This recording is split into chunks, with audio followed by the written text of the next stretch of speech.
Јас сум Мика Илиева, пензионер, како што рековте, инаку порано мојот животен работен век го поминав како советник за образование во Биро за развој на образование, инаку сум дипломиран психолог. Ние како семејство, чекор по чекор, таа идеја тој ја имаше многу одамна, да имаме негде вила во природа, да можеме нешто да одгледуваме, да живееме поздрав начин на живот. И така постепено јас ја засакав природата. Еве овде направивме една вила, куќичка вила на поголем простор и можеме да се занимаваме, да имаме, да произведуваме некои зеленчуци, здрава храна, природни чаеви, едноставно да се споиме и изближиме повеќе со природата. Ова беше многу одамна купено место, значи можеби негде пред 30 и кусур години. Уште децата беа мали и сопругот го купил бидејќи тој е геодетски инженер и ги познава конфигурацијата, да, планините, шумата, и така тој одлучи дека тоа ќе биде убаво место и ја купи. Значи, на тоа јас немав влијание никакво, па ниту нешто знаев да проценам. Но сега гледам дека направил многу добар избор. Навистина е прекрасно. И сега кога во Делчево, еве тука е надморска височина на 1000-1050 метри надморска височина, и вие чувствувате колку е пријатно и колку е поладно и можеме да уживаме седејќи на балконот, за разлика од Делчево кога веќе се затвараме комплетно и не смееме глава да подадеме на сонце надвор да излеземе. Јас сум љубител на добро сготвена храна. Можеби корените ги влечам од тоа што мајка ми на време готвеше и традиционално кога свадбите се правеа во тој традиционален облик и се готвеше во котли, надвор, на отворено се правеше и се готвеа по 10 котли, супи, чорби и така. Исто и мојата свекрва многу убаво готвеше, правеше. Тие традиционални зелници, нели, сирења, да се подсири, да се направи. И верувам дека во мене имам нешто што ме тераше да готвам. Сакам да готвам, љубител сум да направам нешто убаво и ново, но и традиционално. А приказната за овде што почнав понекогаш да готвам е од нашите гости. Обично, кога ни доаѓаат гости од странство, тие сакаат да пробаат и бараат да им понудиме храна.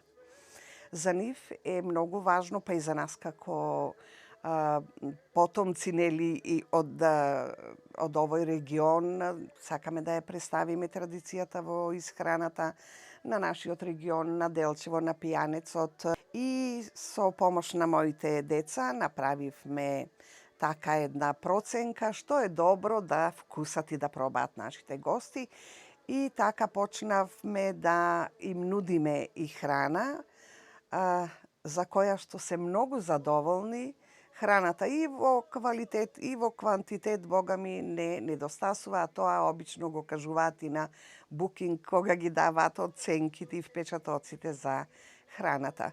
Јас уште веќе сум скоро уште малку 2 години во пензија, но претходно одев на работа и немавме многу време да доаѓаме тука. А сопругот доаѓаше сам и не му беше убаво. Постојано викаше, ајде, вика, кога ќе останеш и ти во пензија да си одиме заедно таму. Не можевме да искористиме оваа убавина навистина оптимално, тоа што го пружа. Бидејќи јас бев ангажирана, тој сам не можеше овде и обично доаѓавме за време на викенди. Па така децата дојдоа на идеја да ја стават на букинг, да ја рекламираме вилата, и веднаш се појави интерес за тука е меѓународен пат, нели, за луѓе кои патуваат, одат во нашата земја, во Охрид, одат во Грција, одат во Албанија и поминуваат по едно, две ноќевања, некои може и повеќе да се задржат. И така, на тој начин, значи, ние почнавме да ја издаваме.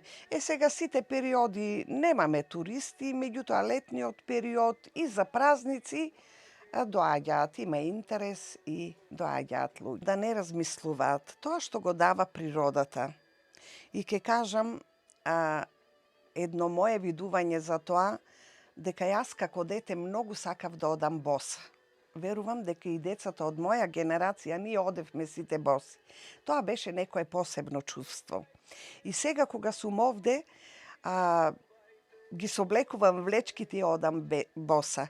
Меѓутоа и ме изненадува што кога ќе дојдат луѓето од страна, веднаш ги соблекуваат чевлите на нивните дечиња и ги пуштаат да одат боси. Значи тогаш кога ќе се најдеш во природа и посебно преку истакнувањето на тој чекор со боса нога, чувството е неверојатно и спојот со природата е навистина тој што треба да биде.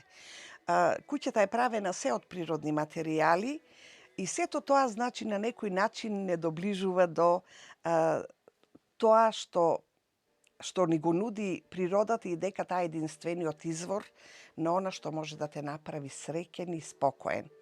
И има можност и да си посадиме нешто, да си произведеме, да биде здраво, чисто, да знаеме што јадеме. Тоа е навистина голем благодет. Верувам дека многу млади треба да размислуваат за вакви иницијативи, дека има можност за живот, посебно сега во услови кога работат и онлайн многу, можат да го комбинираат и бенефитот ќе биде многу поголем. А ќе имаат, навистина ќе дадат можност нивното семејство и нивните деца да растат во здрава природна средина.